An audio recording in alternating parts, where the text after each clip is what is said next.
देखिए, वायलेंस का, हिंसा का हम पूरी तरह से कंडेम करते हैं, खंडन करते हैं। वायलेंस, हिंसा नहीं होना चाहिए। किसी को भी कायदा कानून अपने हाथ में लेने का अधिकार नहीं है। पुलिस प्रशासन है, हम तो चाहते हैं कि पुलिस प्रशासन निष्पक्ष इंक्वायरी करे और जो भी कसूरवार है उसको सजा मिले, कोई बेकसूर ना फंसे।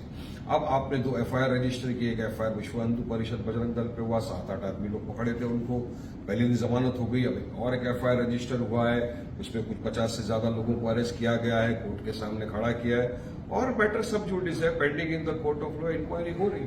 महाराष्ट्र के मुख्यमंत्री देवेंद्र फडणवीस जी ने आज कहा कि हम पूरी तरह से जांच कर रहे हैं और जो भी कसूरवार है उसको सजा मिलेगी। तो अब तो चाहेंगे कि सर आप जांच, इंक्वायरी को और आगे बढ़ाइए। जिन लोगों ने इतने दिनों से महाराष्ट्र का वातावरण खराब करने की कोशिश की अपने भड़काऊ भाषण के जरिए, उनके ऊपर भी कार्रवाई होनी चाहिए।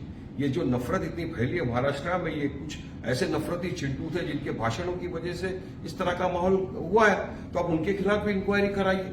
रुकेगा ये सारी चीजें तो निष्पक्ष इंक्वायरी हो चाहिए। आपने बात करी बुलडोजर भी चलाएंगे कि साहब, सुप्रीम कोर्ट ने अभी फिलहाल ही नवंबर में कहा कि बुलडोजर जस्टिस पूरी तरह से असंवैधानिक है, गैर कानूनी है। यदि आपको लगता भी है कि कोई एक्यूज उसमें इन्वॉल्व है, अगर कोई आरोपी भी है, तभी भी आप उसके घर के ऊपर बुलडोजर नहीं चला सकते, यहां तक सुप्रीम कोर्ट ने कहा है। तो फिर आप क्यों उस बुलडोजर की बात कर रहे हो?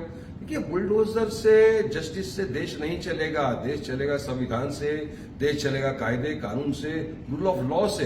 सरकार को, प्रशासन को कायदा कानून का पालन करना पड़ेगा, रूल ऑफ लॉ फॉलो करना पड़ेगा, नहीं कि आप बुलडोजर चला देंगे। तो हम चाहते हैं कि बिल्कुल निष्पक्ष इंक्वायरी हो, जो भी गिल्टी है उसके खिलाफ कानूनी कार्रवाई हो और जो कोर्ट फैसला करे सब मानेंगे।